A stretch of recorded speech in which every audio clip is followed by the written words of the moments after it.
All right, so it's been over 12 months since I purchased this. Well, it was virtually given to me. It only cost me $100 and it was sold to me as a parts bike. And I bought it because I thought I'd just take some of the good bits off this and put it on my black GPZ. The reason I didn't is, believe it or not, this bike is much rarer than the later GPZ. I think this only run for about 1 year, maybe 2 years tops in this shape, not with this fairing. And it made it quite a rare bike. Not only that, when I put the GPZ up for sale, I put them up for sale with this included in the sale. And I had a lot of inquiries of people just wanting to buy this one. It made me look into it, and I realized there isn't as many of these around. So I thought I might try have a go at saving it. You can see, even though this bike is quite rusty, you can see that someone actually cared for this bike. Like, they fitted Kawasaki shocks. This fairing is quite impressive. I think it come off a Honda, but it wasn't poorly put on. You can see there's actually good, I don't know if it shows enough, quality brackets were made up. So I'm going to take them all off because they're quite rusted.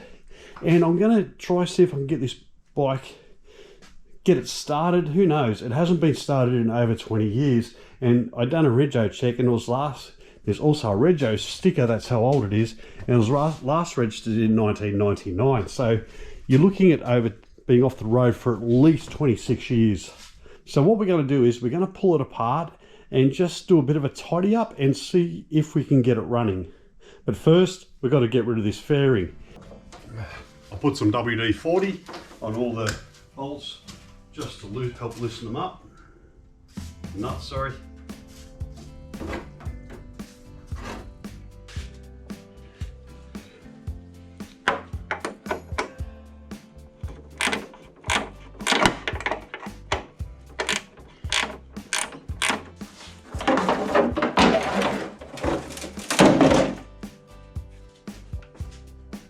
Someone actually took the time to make proper brackets for it.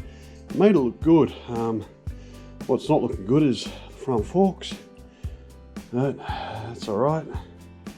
Anyway, we've got a bit of work to do, but yeah, there's a bracket here, so we've got to take that bracket off.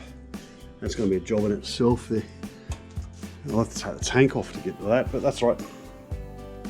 Before we do all that though, we've got access to the motor, so, and geez, it doesn't look good, does it? But let's get into it. Let's see how far we can go. All right, so I finished removing all the aftermarket fairing and the mounting brackets and hardware. There's some there. And overall, someone really did love this bike. They did look after it.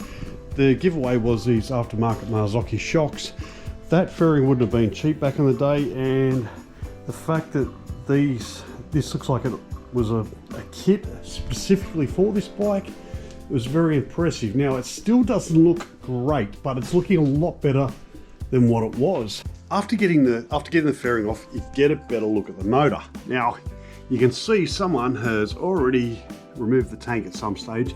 You can see things are unplugged and they've just slapped it back on. Now, don't know who, don't care. Like this is almost seized, so what I might do, this would be a good opportunity. Let's take the tank off and remove all the aftermarket fairing brackets, and then we can move that light back. You can see where they've extended. These are actually factory lights, I believe. You can see just where they've extended the cabling. So that's our next step, take the tank off.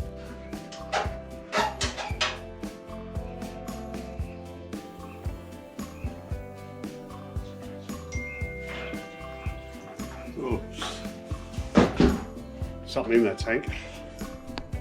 Alright, so looks like some foliage. Hopefully it wasn't an old mouse house, but either way we're going to give it a clean.